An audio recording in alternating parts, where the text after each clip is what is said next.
Magandang araw mga kababayan. Meron na naman po akong punahin patungkol po sa mga nag-comment dito sa video na ito, kung saan ang mayor ng Marawi, si Mayor Mahol, nagdala ng baril at nagdala din po ng mga sundalo.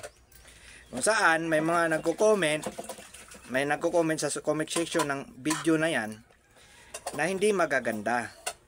At yung mga nagko-comment na yan, hindi ho yan taga Mindanao. Either taga Luzon po yan o taga Visayas. Alam nyo, pakiusap ko sa inyo mga nagko-comment, tignan nyo muna yung senaryo. Tignan nyo muna yung lugar, kung anong lugar yan. Luzon ba yan? Visayas ba yan? Alam nyo ba sa Mindanao, maraming mga lugar na delikado. No?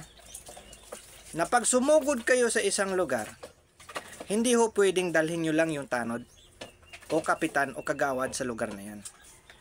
Na walang dalang baril, walang dalang sundalo, at walang dalang protekta sa katawan. Hindi ho yan katulad sa lugar nyo na pwede tanod lang dadalhin. Hindi po katulad yan sa lugar nyo. Kaya pakiusap ko sa inyo, itong mga nagko-comment na ito, isipin nyo muna yung kino-comment nyo bago nyo ilabas. Panoorin nyo ng buong detalye yung video. Tignan nyo yung senaryo para hindi kayo mapuna. Tsaka pakiusap ko sa nag-comment nito na ang mga taga Mindanao ipadala sa China. Sa totoo lang, kung totoo mangyayaring magkaroon ng gera, lalaban kami. Lalaban kami. Kaming mga taga Mindanao ang unang-unang magsasabing lalaban kami. Kung totoo mangyayari yan. Hindi kami uurong. Lalong na West Philippines yan. Atin yan. Inaangkin ng China. Lalaban kami. Kaya huwag niyo sabihin niya yung mga taga Mindanao sa China, ipadala yan sa China, ipadala yan sa China. Bakit mo nyo kami ipapadala sa China? Pilipino tayo, di ba? Handa kaming lumaban, handa kaming pumunta diyan sa Palawan para protektahan yung Pilipinas. Kahit civilian kami, lalaban kami. Lalaban kami.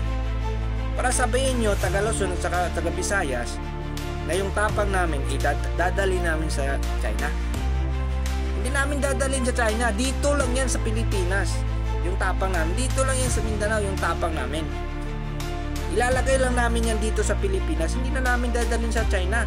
Hindi naman kami Chinese diba? Kaya kayong mga nagko-comment, kung ano-ano yung mga pinapasok nyo sa kukote nyo, na yung Mindanao, inaagrabyado nyo. Akala nyo ba yung Mindanao, parang ginawa nyo kaming parang ginawa nyo kaming shield. Kami yung gagawin yung shield dito lang. Kayong mga taga Luzon sa Visayas, kami yung gagawin yung shield. Sa mga sinasabi nyo, ipadala nyo kami sa China kasi mga matatapang kami. Lahat tayo matatapang. Lahat tayo matatapang. Lalo na atin yung teritoryo. Pag pumunta kayo sa ibang teritoryo, madadala nyo ba yung tapang nyo? Hindi na. Huwag yung bagitin palagi yung Mindanao. Puro na lang Mindanao. Sasabihin nyo sa mga taong nagkaroon ng problema dyan sa lugar nyo, punta kayo sa Mindanao. Pupugutan kayo ng ulo. Ano pa? Masasalvage kayo. Ano pang sasabihin nyo? Hindi kayo tatagal sa Mindanao. Hindi ganon. Kung ikaw, mabait kang tao, pumunta ka ng Mindanao, walang mangyayari sa'yo. Kung hindi ka salbahes na tao, walang mangyayari sa'yo. Magiging mabuti pa kami sa inyo kung mabait ka, kung mabuti kang tao. Kahit saan namang lugar Kung salbahes ka, talaga magkakaroon ka ng problema. Magkakaroon ka ng kaaway. Kahit saan pumunta ka ng lugar, kung dadalhin mo yung kahayupan mo sa iba't ibang lugar, totoo matapang kasi nasa lugar nila. Tama? Nasa barangay nila. Kilala siya sa barangay nila. Ayun. Walang matapang na tao. Ang totoong matapang na tao, sasabihin ko sa inyo, marunong maglugar, marunong makisama.